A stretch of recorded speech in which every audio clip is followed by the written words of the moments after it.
Épisode 9. Napoléon Bonaparte.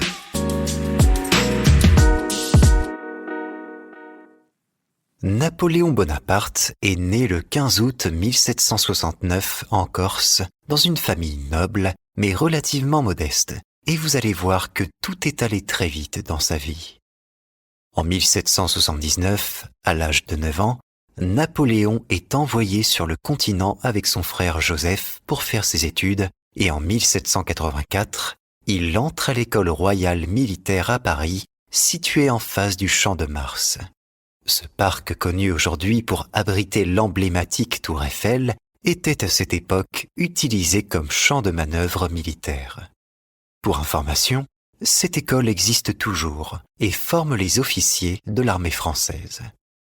Après la mort de son père en début d'année 1785, Napoléon intègre en novembre un régiment d'artillerie en tant que lieutenant en second et en 1791, alors que la Révolution française bat son plein, il devient lieutenant en premier.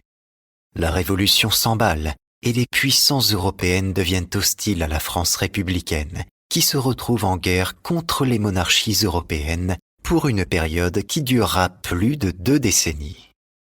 Promu général en 1793, Napoléon Bonaparte commande en 1796 l'armée en Italie.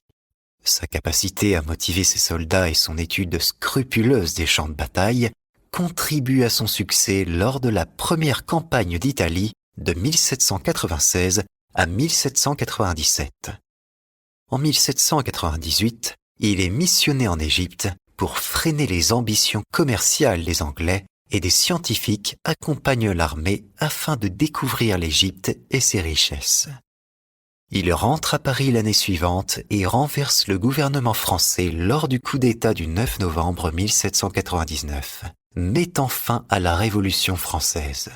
Il est ensuite nommé premier consul, suite à quoi il établit le consulat, un régime autoritaire mais plutôt stable.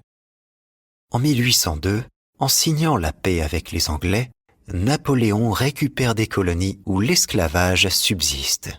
Il décide de le maintenir et même de le rétablir dans les autres colonies.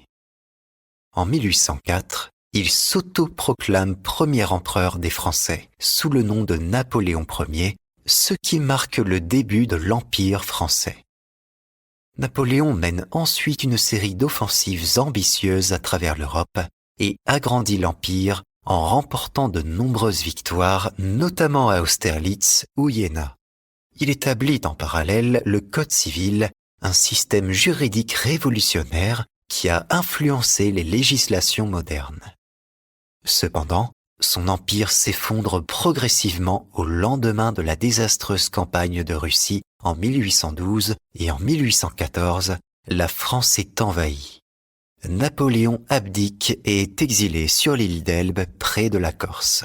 Il s'en échappe en mars 1815, redevient Napoléon Ier pendant une très brève reprise du pouvoir avant de perdre la bataille de Waterloo en Belgique le 8 juin 1815. Il se retire alors à nouveau et cette fois, il est expatrié sur la petite île lointaine de Sainte-Hélène dans l'Atlantique Sud. Après des années d'ennui, il meurt le 5 mai 1821 à l'âge de 51 ans. L'héritage de Napoléon Bonaparte est complexe, mais ses réformes juridiques et administratives ont assurément eu un impact durable dans de nombreux pays, et ses ambitions démesurées ont laissé une marque indélébile dans l'histoire et sur la carte de l'Europe.